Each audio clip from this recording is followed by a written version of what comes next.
Last લેક્ચરમાં આપણે discuss કર્યું હતું ડાર્વિનિઝમ, એટલે કે ડાર્વિનનો નેચરલ સિલેક્શન થિયરી જે છે, પ્રાકૃતિક પસંદગીવાદ. તો પ્રાકૃતિક પસંદગીવાદ જે છે, ડાર્વિનિઝમ જે છે, એની કેટલાક ડ્રોબેક્સ હતા, એટલે કે લિમિટેશન્સ હતી. Limitations of ડાર્વિનિઝમ.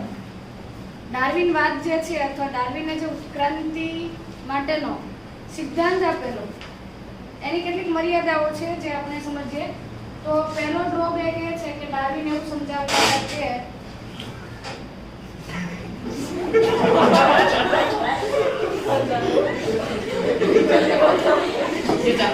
હું ફરીથી રેકોર્ડ નહીં કરું, જે લોકો નથી એવા ને એને પછી આવું જ મળશે.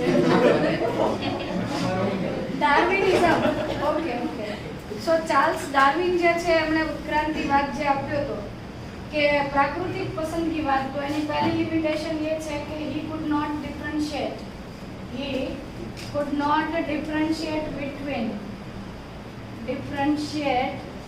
between the somatic variations and germinal variations. આ એની મર્યાદા હતી, ડ્રોબેક હતો. સોમેટિક વેરિએશનનો અર્થ છે કે દૈહિક ભિન્નતા. હાલમાં આપણે વિકાસની પહેલા મોલેક્યુલર બેઝિસ ઓફ ઇનહેરિટન્સ સમજી લીધું છે, આણ્વીય વાત જે છે, ત્યારથી આપણને ખબર છે કે સોમેટિક એટલે દૈહિક કોષોમાં અને દૈહિક રંગસૂત્ર પરની જુદાપણું કે વેરિએશન જે છે, અને જર્મિનલ એટલે જનનકીય ભિન્નતા. આ બંને વચ્ચેનો ભેદ શું છે, કઈ ભિન્નતા વારસાગમન પામે અને કઈ ભિન્નતા વારસાગમન પામતી નથી, એ ડાર્વિન સમજાવી શક્યા નહોતા. એની પાસે તો એ પણ આન્સર નહોતો કે વેરિએશન ક્યાંથી આવે છે, ભિન્નતા માટે કોણ જવાબદાર છે, એ બાબત ડાર્વિન જાણતા નથી. તો આનો પહેલો ડ્રોબેક હતો. બીજી વસ્તુ, he suggested or he talked about, એમણે વાત કરી હતી, he talked about survival of the fittest. ડાર્વિનના સમયકાળથી આપણે સાંભળતા આવ્યા, અથવા ડાર્વિનવાદમાં આપણે સમજ્યા હતા કે સર્વાઇવલ ઓફ ધ ફિટેસ્ટ, જે સજીવ પોતાના પર્યાવરણનો મેક્સિમમ યુઝ કરે, મહત્તમ ઉપયોગ કરે, પોતાના પર્યાવરણની અંદર તે પ્રજનન ક્ષમતાને પ્રોત્સાહિત કરે, રિપ્રોડક્ટિવ ફિટનેસ જેનામાં છે, એ જ સજીવો સર્વાઇવ કરે છે. બાકીના છે એને પ્રકૃતિ જાતે જ એલિમિનેટ કરે છે, દૂર કરે છે. તો he talked about survival of the fittest but not the arrival of fittest or fitness. કે ભાઈ ફિટનેસ ક્યાંથી આવે છે?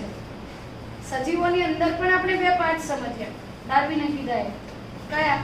એક એવા સજીવો કે જે પોતાના પર્યાવરણમાં એકદમ ફિટ છે, અનુકૂલિત છે, અને એટલી અનુકૂલન ક્ષમતા છે કે એ પર્યાવરણનો મેક્સિમમ યુઝ કરીને શું કરે છે, પોતાની પ્રજનન ક્ષમતાને પ્રોત્સાહિત કરે છે.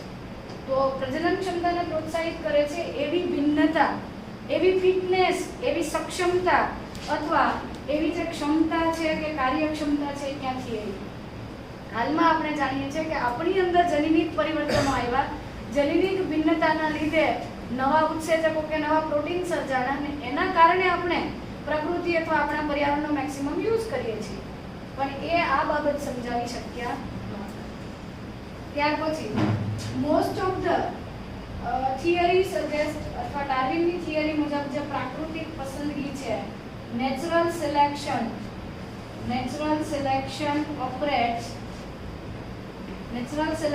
operates the slow variations or small variations.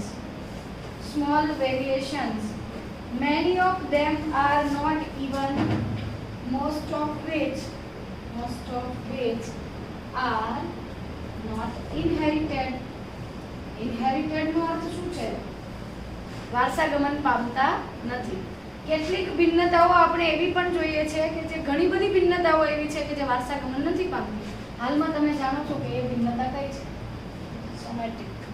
આપણી અંદર જે સોમેટિક ભિન્નતાઓ છે અથવા તો ઉપાર્જિત જે ભિન્નતાઓ છે, એ પૈકીની ઘણી બધી ભિન્નતાઓ એવી છે કે જે વારસાગમન નથી પામતી. તો આ કેમ નથી વારસાગમન પામતી એ હાલમાં આપણે જાણીએ છીએ, બીકોઝ આપણે એના પછી ગ્રેગર જોન મેન્ડલના સિદ્ધાંત સમજી લીધા, એની સાથે સાથે પછી થોમસ હન્ટ મોર્ગન, બ્રિજિસ અને એવા ઘણા બધા સાયન્ટિસ્ટનું કોન્ટ્રીબ્યુશન આપણે સમજીએ. અને ત્યાર પછી આપણે એવું કહી શકીએ છીએ કે ભિન્નતાઓ બે પ્રકારની છે, દૈહિક અને જનનકીય. આ બધી બાબતો એ ટાઈમે એ જાણતા નહોતા. ચોથો ડ્રોબેક એ પણ છે, બીજો અગત્યનો મુદ્દો એ પણ છે કે over specialisation of organs. Over specialisation of organs in a given species is not explained by Darwinism. Darwin એ પણ નહોતા સમજાવી શક્યા કે ઓવર સ્પેશિયલાઇઝેશન કેમ થયું. ઓવર સ્પેશિયલાઇઝેશનનો અર્થ છે કે કોઈક સજીવની અંદર કોઈક અંગ છે એ જ જાતિના કે એ જ સમુદાયના બીજા પ્રાણીથી જુદું છે. હું તમને એક્ઝામ્પલ આપું કે સંધિપાદ સમુદાય કેટલો વિશાળ છે. એની અંદર તમે એવું કહેતા હતા કે કેટલાક સજીવોની અંદર માલ્પિકિયન નલિકાઓ દ્વારા ઉત્સર્જન, એના માટે ઉત્સર્ગ અંગ અલગ છે. કેટલાક સજીવોમાં હરિતપિંડ, ગ્રીન ગ્લેન્ડ્સ આવેલી છે. તો આ ઓવર સ્પેશિયલાઇઝેશન છે. સિમિલરલી મનુષ્યના એક્ઝામ્પલ લઈએ તો જે એક્ટર્સ અથવા એક્ટ્રેસ છે જે લોકો બહુ જ એક્સરસાઇઝ કરે છે, ફિટનેસથી અથવા તો એક્સરસાઇઝથી એ લોકો પોતાના મસલ્સ ડેવલપ કરે છે. તો જે આ બાબતમાં પાછા લેમાર્ક આવી ગયા કે જે અંગો વધારે વપરાણા એ વધારે વિકસ્યા અને જે અંગો નથી વપરાણા એ કાળક્રમે કેવા થયા, નિષ્ક્રિય થઈ ગયા અથવા તો એની ઉપયોગિતા ગુમાવી દીધી. તો આ જે બાબતો છે કે ભાઈ ઓવર સ્પેશિયલાઇઝેશન ઓફ ઓર્ગન્સ, કે અંગોની અંદર આવા પરિવર્તનો કેમ આવતા ગયા. આંતરડું જે છે એ શરૂઆતમાં લાંબુ હતું ને પછી ટૂંકું થતું ગયું, અથવા કોઈક સજીવની અંદર ટૂંકું હતું ને લાંબુ થઈ ગયું. તો એ કેવી રીતે થયું, ઓવર સ્પેશિયલાઇઝેશન કેવી રીતે થયું એ પણ નેચરલ સિલેક્શન સમજાવી શકતું. તો આ થઈ ગયા ડાર્વિનિઝમના drawbacks. But followed by this drawbacks, followed by these limitations, several new hypotheses or new concepts were proposed by another scientists and naturalists. અલગ અલગ વૈજ્ઞાનિકોએ ડાર્વિનના સિદ્ધાંતની અંદર રહેલી મર્યાદાઓ સમજી કે ભાઈ આ વસ્તુ તો આ નથી સમજાવતું કે આવા કેટલાક એક્સેપ્શન પણ છે. તો એના બેઝ પર જુદા જુદા નવા હાઇપોથેસિસ આવ્યા, નવા કોન્સેપ્ટ્સ આપ્યા. કોણે આપ્યા? અલગ અલગ વૈજ્ઞાનિકોએ પોતપોતાના મંતવ્ય રજૂ કર્યા કે ડાર્વિને તો આ વસ્તુ નથી સમજાવી, આ વસ્તુ પણ એવોલ્યુશન માટે, ઉદ્વિકાસ માટે મહત્વની છે. તો એ વસ્તુ સમજાવવા માટે જુદા જુદા વૈજ્ઞાનિકોએ પોતપોતાના મંતવ્ય રજૂ કર્યા. અને એમાંના એક વૈજ્ઞાનિક છે હ્યુગો ડી વ્રીઝ. હ્યુગો ડી વ્રીઝ જે છે, આ હ્યુગો ધ વ્રીઝ અથવા હ્યુગો ડી વ્રીઝ એમણે થિયરી ઓફ મ્યુટેશન નો કોન્સેપ્ટ આપ્યો છે. અને એમણે એવું સમજાવ્યું કે મ્યુટેશન અથવા તો વિકૃતિના કારણે પણ ઉદ્વિકાસ થયો છે, એવોલ્યુશન થયું હશે, એવું હ્યુગો ધ વ્રીઝે સમજાવ્યું. અને એના અકોર્ડિંગલી ઘણા બધા વૈજ્ઞાનિકોએ પોતપોતાની રીતે મંતવ્ય રજૂ કરેલું. મીનવાઇલ એ જ ટાઈમે જ્યારે ડાર્વિને પેલું origin of species by means of natural selection એનું પુસ્તક જે એને પબ્લિશ કર્યું, એ જ ડ્યુરેશનમાં ગ્રેગર જોન મેન્ડલે પણ વટાણા પરના પ્રયોગો કરીને પોતાનું જે પેપર હતું એ પ્રેઝન્ટ કર્યું હતું બ્રુનની નેચરલ હિસ્ટ્રી સોસાયટીમાં. બટ એ ટાઈમે એમને જોકે મંજૂરી અથવા તો કોઈ પૂરો સહયોગ નહોતો મળ્યો એના સહકાર્યકરોનો. એ રીઝનથી એ ટાઈમે આનુવંશિકતા અને ભિન્નતાના સિદ્ધાંતો લોકોથી અજાણ રહ્યા. ત્યારે બધા જ લોકોએ ડાર્વિનિઝમ જે છે, ઉદ્વિકાસ માટેની નેચરલ સિલેક્શન થિયરી જે છે એના ઉપર વધારે ફોકસ કર્યું. પણ જો એ ટાઈમે ડાર્વિને આ ગ્રેગર જોન મેન્ડલની વેરિએશન અને ઇનહેરિટન્સ વાળી બાબતો સમજી લીધી હોત તો એમનો જે આ ડ્રોબેક છે કે સોમેટિક વેરિએશન ક્યાંથી આવ્યા અથવા તો વેરિએશન માટે રિસ્પોન્સિબલ કોણ છે એ બધું કદાચ એ સમજાવી શક્યા હોત. પણ મેઇન ગેપ હતો કમ્યુનિકેશન. કમ્યુનિકેશન સિસ્ટમ એ ટાઈમે એટલી બધી સ્ટ્રોંગ ઇફેક્ટિવ નહોતી. જેવું અત્યારે આપણે ઇન્ટરનેટ પર એક ફોટો શેર કરો છો અને અધર કન્ટ્રીમાં રહેલા તમારા ફ્રેન્ડ્સ એને લાઈક શેર કરે છે, એ વસ્તુ અત્યારે એટલી કોમન છે. એ ટાઈમે આ બધી સુવિધા હતી નહીં. અને એ રીઝનથી આ બંને વૈજ્ઞાનિકો એકબીજાના કોન્ટ્રીબ્યુશનથી કેવા હતા, અજાણ. બરાબર? તો આ ડાર્વિનિઝમ થઈ ગયું.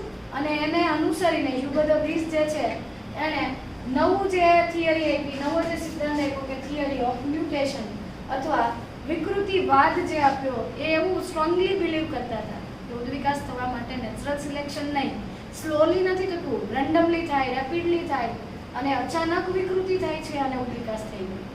તો આ થિયરી પણ બહુ ઇન્ટરેસ્ટિંગ હતી, બટ યુનિવર્સલી એક્સેપ્ટેડ નથી, વાઇડલી એક્સેપ્ટેડ નથી. એના પણ કેટલાક ડ્રોબેક્સ છે, એ પણ આપણે સમજવાના છે. ચાલો, તો એના પછી છે નિયો ડાર્વિનિઝમ. નિયો ડાર્વિનિઝમનો અર્થ છે કે મોડર્ન કોન્સેપ્ટ. આધુનિક ઉદ્વિકાસની અંદર આપણે કયા મુદ્દા લઈશું, કોનું કોન્ટ્રીબ્યુશન જે છે એને માન્ય ગણીશું. તો નિયો ડાર્વિનિઝમ છે એ ડાર્વિન પછી કેટલાક વૈજ્ઞાનિકોનું કોન્ટ્રીબ્યુશન છે. Neo Darwinism and modern concept of evolution. ઉદ્વિકાસ માટેનો આધુનિક સિદ્ધાંત જે છે, અલગ અલગ વૈજ્ઞાનિકો, ડાર્વિન પછીના જે વૈજ્ઞાનિકોએ આપેલા સિદ્ધાંતો છે એની જરૂરિયાતો શું હતી. તો પહેલા તો ડાર્વિન જે છે, ડાર્વિન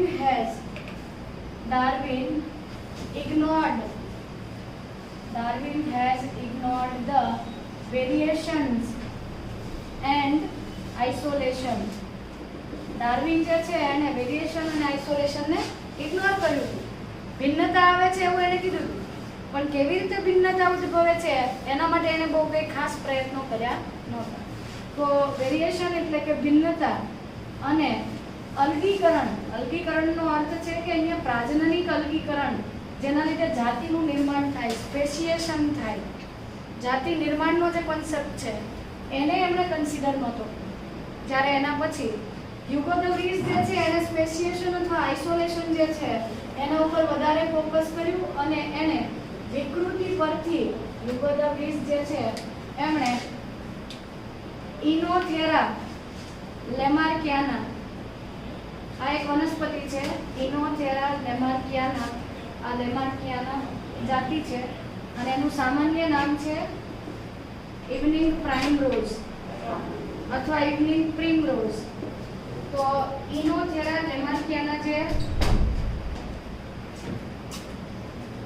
વનસ્પતિ જે છે, હ્યુગો ધ વ્રીસ જે છે એમણે ઇનોથેરા લેમાર્કિયાના નામની વનસ્પતિ પર સેવરલ ટાઈમ્સ એક્સપેરિમેન્ટ કર્યા, બહુ બધા પ્રયોગો કર્યા, વારંવાર પ્રયોગો રિપીટ કર્યા અને એમાં એમણે વિકૃતિ પ્રેરિત કરી, મ્યુટેશન જે છે, વિકૃતિ જે છે પ્રેરિત કરી. અને મ્યુટેશન પ્રેરિત કરી કેવી રીતે? રેડિયેશન. વિકૃતિ કારકો જે છે, આપણે એ ડિટેલમાં વિકૃતિ વિશે ભણી ગયા છીએ આગળના ચેપ્ટરમાં. તો વિકૃતિ પ્રેરતા જે મ્યુટાજન્સ છે એની મદદથી એને મ્યુટેશન ઇન્ડ્યુસ કરી, પ્રેરિત કરી અને એના બેસિસ ઉપર એમણે એવું સમજાવવા માટે પ્રયત્ન કર્યો કે evolution occurs due to mutation. અને એને એમ પણ કીધું હતું કે મ્યુટેશન જે છે એ સડનલી થતો, રેન્ડમલી થતો કોઈ ચેન્જ છે અને એના કારણે સજીવોની અંદર જુદાપણું આવે છે. એક જાતિના સભ્યો છે એ બીજી જાતિથી જુદા થઈ જાય છે. મ્યુટેશનની સાથે સાથે એમણે પ્રાજનનિક અલગીકરણ એટલે કે આઇસોલેશનને પણ સમજાવ્યું છે કે એક જાતિના સભ્યો છે એ એટલા બધા જુદા પડી જાય, એમની વચ્ચે એટલી બધી ભિન્નતા સર્જાઈ જાય કે તે મૂળભૂત જાતિના સભ્યો સાથે પ્રજનન કરી શકતા નથી અને એ પોતાની એક સ્વતંત્ર નવી જાતિનું નિર્માણ કરે છે. તો આ અલગીકરણ દ્વારા અને મ્યુટેશન દ્વારા જ નવો અથવા તો જે ઉદ્વિકાસ છે એ થયો હશે એવું માનવામાં આવે છે. પણ આધુનિક કોન્સેપ્ટ જે છે, મોડર્ન થિયરી ઓફ ઇવોલ્યુશન જે છે, એની અંદર આપણે 3 સિદ્ધાંતોને કન્સિડર કરીશું. એક તો છે નેચરલ સિલેક્શન, એટલે ડાર્વિને આપેલું નેચરલ સિલેક્શન પણ સાચું છે કારણ કે એને બહુ બધા પાસાઓને કન્સિડર કર્યા છે કે ભિન્નતાઓ, પ્રજનનથી બહુ બધી સંતતિ સર્જાવી, સંતતિઓ વચ્ચે લિમિટેડ પેલા ફૂડ અને સ્પેસ માટે કોમ્પિટિશન થવી, કોમ્પિટિશન થવાના લીધે સ્ટ્રગલ ફોર એક્ઝિસ્ટન્સ, પોતાનું સર્વાઈવલ માટે શું કરે છે? સ્ટ્રગલ કરે છે અને ત્યાર પછી સર્વાઈવલ ઓફ ધ ફિટેસ્ટ, અને ફિટ થવા માટે પણ કોઈ વેરિએશન છે અને આવી વેરિએશન પછી વારસાગમન પામે છે. આ બધી બાબતો એને સમજાવી દીધું નેચરલ સિલેક્શનની સાથે સાથે. હ્યુગો ધ વ્રીસનો જે મ્યુટેશન વાળો કોન્સેપ્ટ છે એ પણ કન્સિડર કરવાનું છે અને તેની સાથે સાથે પ્રાજનનિક અલગીકરણ એટલે કે આઇસોલેશન જે છે એ પણ મહત્વનું છે. આ 3 કોન્સેપ્ટ જે છે એના પરથી આપણે modern theory of evolution, modern theory of evolution જે છે એ સમજીશું અને એના પરથી આપણે એવું કહી શકશું કે ઉદ્વિકાસ ખરેખર તો કેટલાક સજીવોને જોતા આપણને એવું લાગે છે કે નેચરલ સિલેક્શન એટલે કે પ્રાકૃતિક પસંદગીના કારણે ઉદ્વિકાસ છે. કેટલીક વાર વિકૃતિ પણ થઈ હશે, કેટલીક વાર પ્રજનનની અલગીકરણના લીધે પણ એક જાતિ બીજી જાતિથી જુદી થઈ હશે. જુદા જુદા ભૌગોલિક વિસ્તારમાં થતું એડપ્ટિવ રેડિયેશન, અનુકૂલિત પ્રસરણ. તો આ બધા જ કોન્સેપ્ટને કન્સિડર કરીએ ત્યારે આપણે એવું એક્સેપ્ટ કરી શકીએ કે હા, ઉદ્વિકાસ કંઈક આવી પદ્ધતિઓથી થયો હશે. દરેક થિયરી 100% સાચી નથી, પણ દરેક થિયરીએ ઉદ્વિકાસને સમજાવવા માટે કંઈક ને કંઈક મહત્વનું યોગદાન આપેલું છે. તો એમાંની મેજર 3 પોસિબિલિટીઝ આપણે કન્સિડર કરીએ છીએ. એક તો નેચરલ સિલેક્શન એટલે કે પ્રાકૃતિક પસંદગીવાદ. ત્યાર પછી આપણે શું લીધું હતું? મ્યુટેશન એટલે હ્યુગો ધ વ્રીસનો કોન્સેપ્ટ. અને ત્યાર પછી આઇસોલેશન એટલે કે અલગીકરણ. બરાબર. તો આ 3 સિદ્ધાંતોના આધારે આપણે આધુનિક ઉદ્વિકાસ જે છે અથવા ઉદ્વિકાસ માટેની આધુનિક થિયરી જે છે એ એવું માને છે કે આટલા પરિબળોના કારણે ભૂતકાળમાં રહેલા પૂર્વજોમાંથી હાલની જે પેઢીઓ જે છે, હાલની જે પ્રકૃતિ ઉપરની અલગ અલગ જાતિઓ છે એ ઉદ્વિકાસ પામી હશે. ચાલો, તો એના પછી છે મિકેનિઝમ ઓફ એવોલ્યુશન. ઉદ્વિકાસની જે આખી પ્રક્રિયા અથવા ક્રિયાવિધિ છે, મિકેનિઝમ ઓફ એવોલ્યુશન, એમાં જુદા જુદા વૈજ્ઞાનિકોનું અથવા જુદા જુદા જે નેચરલિસ્ટ છે એમનો કોન્ટ્રીબ્યુશન છે. જેમાં આપણે પહેલી વાત એ કરી કે ડાર્વિન જે છે, ડાર્વિનિઝમ જે છે એ એની બે મર્યાદા હતી કે એને એક તો વેરિએશનને ઇગ્નોર કર્યું હતું અને બીજું એને આઇસોલેશન ઉપર કોઈ વસ્તુ કંઈ કમેન્ટ જ નથી કરી. આઇસોલેશન જે છે, પ્રજનનની અલગીકરણ છે, એના વિશે એને કોઈ વાત જ નથી કરી. તો આ રીઝનથી નવા સિદ્ધાંતો કેટલાક આપવામાં આવ્યા અને આપણે એવું પણ કહી શકીએ કે ડાર્વિન જે છે એમણે આ બે વસ્તુઓ એટલે નહોતી એ સમજાવી શક્યા અથવા એને ઇન્ક્લુડ નહોતી કરી વ્યવસ્થિત. એનું રીઝન હતું કે એ જ ટાઈમે ગ્રેગર જોન મેન્ડલ જે છે, ગ્રેગર જોન મેન્ડલ એમણે ઘટાડા પરના પ્રયોગો પરથી આપણે ઇનહેરિટેબલ કેરેક્ટર્સ અથવા ફેક્ટર્સ એનો એક કોન્સેપ્ટ આપ્યો હતો કે there are certain inheritable factors which can influencing the phenotype of organism. મતલબ કે તો આપણે ભણી ગયા છીએ સજીવની અંદર સ્વરૂપ પ્રકાર માટે જનીન પ્રકારો જવાબદાર છે. ગ્રેગર જોન મેન્ડલે એને જનીનો નહોતા કીધા, જીન્સ નહોતા કીધા, ન્યુક્લિક એસિડ નહોતું કીધું. એને એવું કીધું હતું કે ભાઈ સર્ટન ટાઈપ્સ ઓફ ફેક્ટર્સ છે, દરેકની અંદર કંઈક વિશેષ ભૌતિક એવા કંઈક કારકો છે અને આ કારકોના લીધે સજીવોની અંદર લક્ષણો કે જે એના સ્વરૂપ પ્રકાર છે, ફિનોટાઇપ્સ છે, એ જુદા છે, એવું એને સમજાયું હતું. બટ ડાર્વિને એ ટાઈમે આ બાબતો જે છે એ સમજવા માટે એક તો એ રીઝન હતું કે કમ્યુનિકેશન નહોતું થઈ શક્યું એટલે એમને ખબર જ નહોતી અને એટલે એ રીઝનથી આ બે બાબતો સમજી શક્યા નહોતા. બીજી તરફ એને અનુસરીને હ્યુગો ધ વ્રીસ જે છે, હ્યુગો ધી વ્રીસ જે છે એણે ઇન્ડિયન પ્રાઇમરોઝ પરના પ્રયોગો પરથી મ્યુટેશન સમજાવ્યું અને આ બંનેની થિયરી જે છે એના વચ્ચે એક ભેદ હતો, તફાવત હતો. તો આપણે એ સમજીએ કે ડાર્વિનિઝમ જે છે, ડાર્વિનની થિયરી કેવી હતી, ડાર્વિન શું માનતા હતા અને બીજી તરફ થિયરી ઓફ મ્યુટેશનમાં શું હતું. થિયરી ઓફ મ્યુટેશન એટલે હ્યુગો ધ વ્રીસ જે છે એ શું માનતા હતા. આ બંને વચ્ચે કેટલો ગેપ હતો અને એ રીઝનથી તમે જાતે ડિસાઈડ કરી શકશો કે ડાર્વિનિઝમ વધારે બેટર છે કે હ્યુગો ધ વ્રીસનું મ્યુટેશન થિયરી વધારે બેટર છે. તો ડાર્વિન જે છે એ એવું કહેતા હતા કે એવોલ્યુશન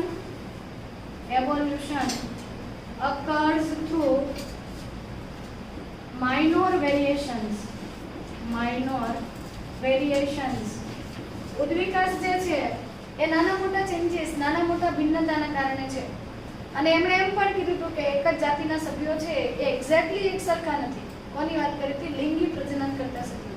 ડાર્વિને તો ફક્ત એવા જ સજીવોનું અવલોકન કર્યું હતું જે નરી આંખે જોઈ શકે. ડાર્વિન ફિંચ હોય, ઓસ્ટ્રેલિયન માર્સુપિયલ્સ હોય કે એને જે પણ પ્રયોગો જોયા હતા અથવા અવલોકન કર્યું હતું એ બધા ઉચ્ચ કક્ષાની વનસ્પતિ અને ઉચ્ચ કક્ષાના પ્રાણીઓ જ લીધા હતા અને એણે એવું કીધું હતું કે ભાઈ માઇનોર વેરિએશન્સ થાય છે, પેઢી દર પેઢી સજીવોમાં કંઈક થોડા ઘણા ચેન્જીસ આવે છે, કંઈક નાની મોટી ભિન્નતા છે કે જેના કારણે ઉદ્વિકાસ થાય છે અને આ ભિન્નતા ધરાવતા સજીવો એ બાકીની એ ભિન્નતા ન ધરાવતા સજીવો કરતાં વધારે સક્ષમ છે એટલે એ ટકી શકે છે, વારસો ટકાવે છે. બીજી તરફ હ્યુગો ધ વ્રીઝ એવું માનતા હતા કે mutation is the reason, mutation is the reason or is the criteria responsible for reason for the evolution. બસ ઉદ્વિકાસ થવા માટેનું એક જ કારણ છે અને એ છે મ્યુટેશન. એવું હ્યુગો ધ વ્રીઝ માનતા. વિકૃતિ જ થઈ, અચાનક એક બહોળો પરિવર્તન આવી ગયો, એક જાતિના સભ્યોમાં એક સાથે વિકૃતિ આવી ગઈ અને બસ ત્યાર પછી એ વિકૃતિ વારસાગમન પામી અને એના કારણે એક જાતિ બીજી જાતિથી જુદી પડી ગઈ એવું એ માનતા હતા. સડનલી થયું. જ્યારે આ ડાર્વિન જે છે એ એવું માનતા હતા કે evolution is or the variations are small, slow and directional. આ અગત્યનો મુદ્દો છે. ડાર્વિન એવું માનતા હતા કે આ જે પણ ઇનહેરિટેબલ વેરિએશન્સ છે, સજીવોમાં જોવા મળતી જે પણ ભિન્નતાઓ છે, આ બધી જ ભિન્નતાઓ કેવી છે? સ્મોલ છે, નાની નાની ભિન્નતાઓ છે, થોડા તફાવત છે અને એ સ્લો છે, ધીરે ધીરે આવતા તફાવત છે. અચાનક ચેન્જ આવી ગયો આખી જાતિમાં એવું થતું નથી.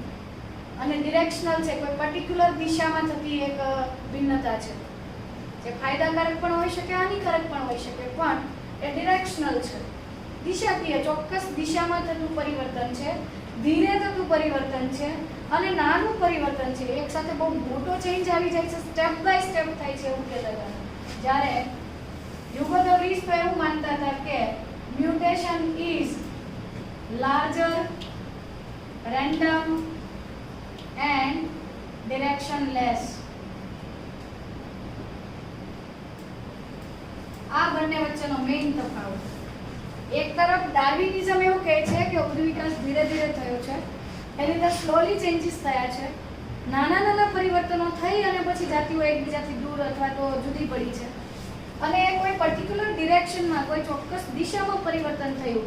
આઈધર તો એની અંદર કોઈ રચનાકીય પરિવર્તનો થયા, કોઈ કાર્યાત્મક પરિવર્તનો થયા અથવા એમની અંદર કોઈ વર્તણૂકના લીધે કોઈ વર્તણૂકના કોઈ પરિવર્તનો આવ્યા, પણ એ ધીરે ધીરે. જ્યારે જે હ્યુગો ધ વ્રીઝ હતા એટલે એવું માનતા હતા કે અચાનક જ એક લાર્જર ચેન્જ આવ્યો, રેન્ડમલી કેટલાક સજીવની અંદર એ પરિવર્તન આવ્યું, કોઈકની અંદર ન આવ્યું. અને ડિરેક્શનલેસ એટલે કે મ્યુટેશન હંમેશા ફાયદાકારક જ હોય એવું કહી શકાતું નથી. મોટા ભાગે હાનિકારક હોય પણ કોઈ વાર ફાયદાકારક પણ હોય.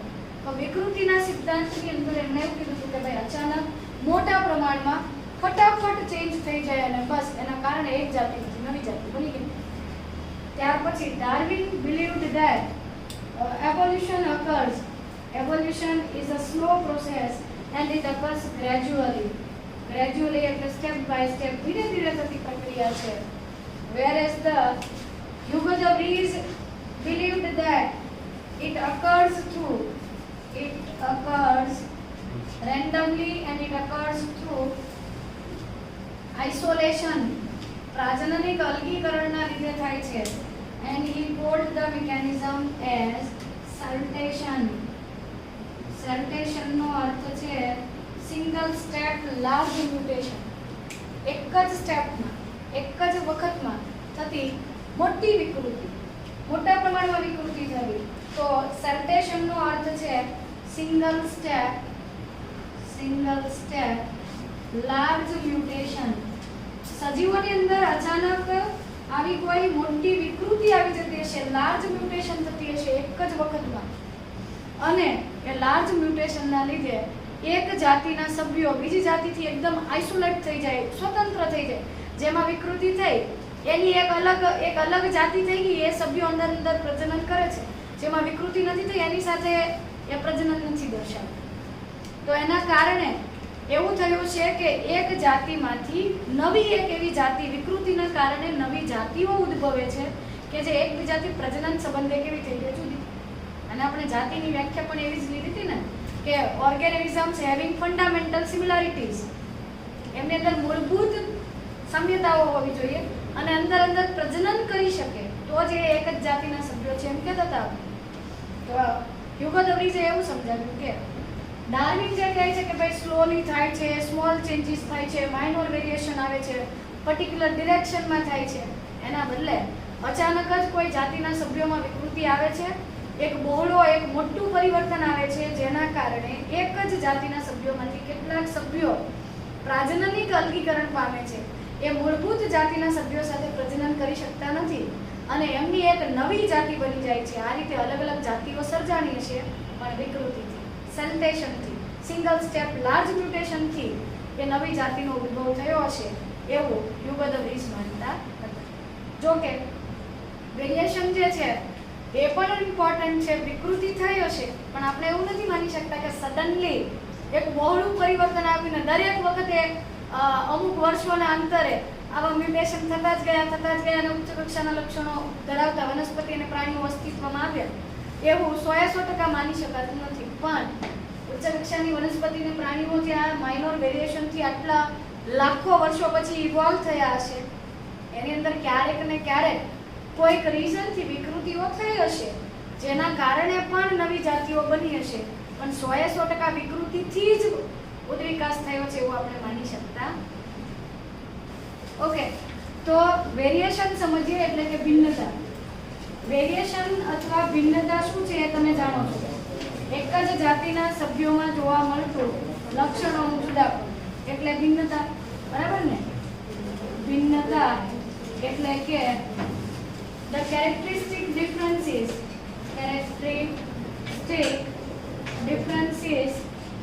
among the organisms of or individuals of same species.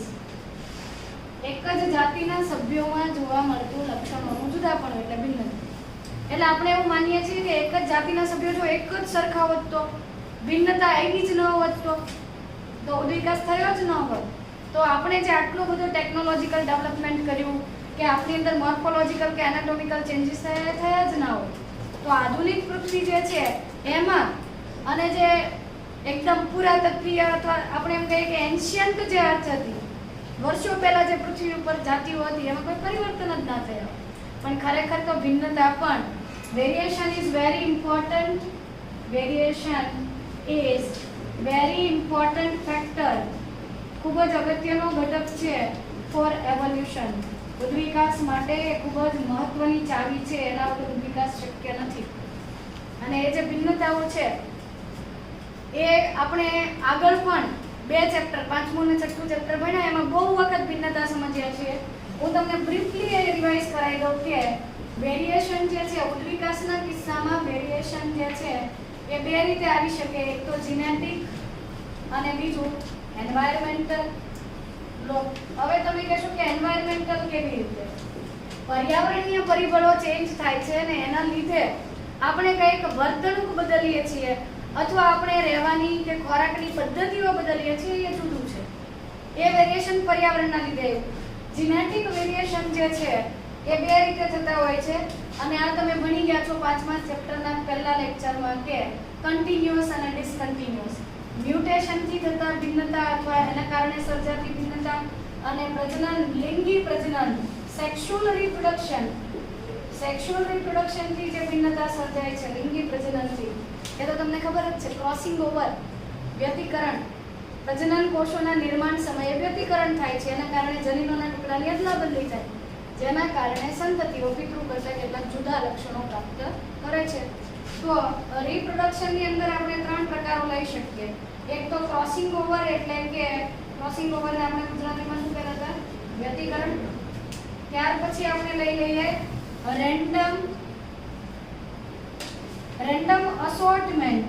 આ પણ આપણે 5મા ચેપ્ટરમાં સમજ્યા હતા. રેન્ડમ અસોર્ટમેન્ટનો અર્થ છે, ધારો કે માતા અને પિતા બંનેનો જનીન પ્રકાર કેપિટલ એ સ્મોલ એ છે, તો હવે કેપિટલ એ આમાંથી કેપિટલ એ પણ જઈ શકે, આમાંથી પણ જઈ શકે, આમાં બંનેમાંથી સ્મોલ એ આવે એવું પણ બની શકે, એક કેપિટલ ને એક સ્મોલ આવે એવું પણ બની શકે. રેન્ડમલી થાય છે, બરાબર. તો એના કારણે પણ કેટલીક ભિન્નતાઓ છે. ક્રોસિંગ ઓવરના લીધે એટલે કે વ્યતિકરણના લીધે, રેન્ડમ અસોર્ટમેન્ટના લીધે અથવા રેન્ડમ ફર્ટિલાઇઝેશનના લીધે સજીવો જે છે એની અંદર આપણે ઉદાહરણ લઈએ કે પિતૃઓની અંદર અંડકોષ અને શુક્રકોષો ધારો કે 4 પ્રકારના સર્જાણ અથવા 2 પ્રકારના સર્જાણ કે કેપિટલ એ અને સ્મોલ એ, તો એની વચ્ચે ફલનની પ્રક્રિયા પણ રેન્ડમલી થાય. એવું નથી કે કેપિટલ એ સાથે કેપિટલ એ ધરાવતો જ શુક્રકોષ ફલનમાં ભાગ લે. રેન્ડમલી ફલન થાય છે અને એના કારણે પણ કેટલીક ભિન્નતાઓ સર્જાય છે. આ કન્ટિન્યુઅસલી છે, પેઢી દર પેઢી વ્યતિકરણ ચાલતું જ રહેવાનું છે. આ કન્ટિન્યુઅસ છે. જ્યારે વિકૃતિ જે છે, મ્યુટેશન જે છે, એનાથી થતી જે ભિન્નતાઓ છે એ કેવી છે? ડિસકન્ટિન્યુઅસ છે. કોઈક સજીવની અંદર વિકૃતિ થશે, ક્યારેક જ થશે, દરેક વખતે વિકૃતિ નહીં થાય. દરેક વ્યક્તિને બ્લડ કેન્સર નહીં હોય, દરેક વ્યક્તિ HIV પોઝિટિવ નહીં હોય કે એના પછીની પેઢીમાં એ વસ્તુ ગયા જ કરે. જ્યારે વ્યતિકરણ દરેક વ્યક્તિમાં થાય છે, બરાબર ને? તો આ ડિસકન્ટિન્યુઅસ છે મ્યુટેશન. અને મ્યુટેશનથી ફરી પાછા એના પ્રકારો હું તમને નહીં ભણાવું, ખાલી એના નામ યાદ કરાવું, કારણ કે એ ડિટેલમાં આપણે ભણી ગયા છીએ કે જીનેટિક મ્યુટેશન્સ હોય અને ક્રોમોસોમલ મ્યુટેશન હોય, રંગસૂત્રીય વિકૃતિ હોય, યાદ છે? પછી પાછા એમાંય પ્રકારો હતા, સંખ્યાકીય એટલે કે ન્યુમેરિકલ ક્રોમોસોમલ એબ્રેશન્સ અને સ્ટ્રક્ચરલ એટલે કે રચનાત્મક વિકૃતિઓ. જનીનિક વિકૃતિમાં પણ પાછા પ્રકાર હતા, લોપ, વિકૃતિ, ઉત્ક્રમણ, સ્થાનાંતરણ. ડિલીશન એટલે એક જનીન ડિલીટ થઈ ગયો, ગાયબ થઈ ગયો. ડુપ્લિકેશન એક જનીન ડબલ થઈ ગયો. અથવા ઇન્સર્શન એટલે કે ઉત્ક્રમણ, એ જ જનીન છે ઉલટાઈને જોડાઈ ગયું. સ્થાનાંતરણ એટલે ટ્રાન્સલોકેશન, એક ટુકડો બીજા ટુકડા ઉપર જતો રહ્યો. જનીનોની અંદર પછી બહુ બધી ફ્રેમ શિફ્ટ મ્યુટેશન બન્યા, પોઈન્ટ મ્યુટેશન બન્યા. તો આવી વિકૃતિઓ દરેક વખતે થતી નથી. પણ ઇન શોર્ટ, આપણે જો ઉદ્વિકાસ સમજવો હોય તો આપણે વેરિએશન સમજવું જરૂરી છે. અને વેરિએશનથી આપણે એવું સમજી શકીએ કે ભિન્નતાઓ સજીવને ઉદ્વિકાસમાં અથવા બદલાતા પર્યાવરણમાં ટકી રહેવામાં ઉપયોગી છે. હું તમને ઉદાહરણ આપું કે પ્રકૃતિ હંમેશા બદલાતી રહે છે. કુદરતી રીતે લાઇટ, હીટ, ફૂડ, પેસ્ટ આ બધું તો બદલાતું રહે છે. પેસ્ટ એટલે પેલા જે કીટકો પાકને નુકસાન કરતા, ખોરાકની પ્રાપ્યતામાં વધઘટ થવી, તાપમાનમાં વધારો ઘટાડો થવો, પ્રકાશની પ્રાપ્યતા એક ભૌગોલિક વિસ્તારમાં અને બીજા ભૌગોલિક વિસ્તારમાં જુદી જુદી હોય છે. આ બંનેની અંદર જુદા જુદા તફાવતો હોવાના લીધે જે સજીવો આમાં ચેન્જીસ થાય છે અને તરત જ પોતાની અંદર એવી કોઈક ભિન્નતા દાખવે છે, એ સજીવો પોતાના પર્યાવરણમાં ટકી શકે છે. જે સજીવો બદલાતા આ જે કઈ ચેન્જીસ છે, ફેક્ટર્સ છે, એની સાથે એડેપ્ટેશન નથી કરતા, બદલાતા મતલબ કે ખોરાકની પ્રાપ્યતા ઘટી ગઈ. પેલી જે ડાર્વિન ફિન્ચ હતી તો એને શું કર્યું? ખોરાક માટે સ્પર્ધા રોકવા માટે બધાએ પોતાની ખોરાકની પદ્ધતિઓ બદલાઈ દીધી. એના કારણે બધી જ જાતિઓ ટકી શકી. જે આવા કંઈક ચેન્જીસ લાવે છે, આવી કંઈક ભિન્નતાઓ વિકસાવે છે, એ સજીવો જીવન ટકાવે છે. જેની અંદર આવી ઉપયોગી ભિન્નતા નથી, એ સજીવો જીવન ટકાવી શકતા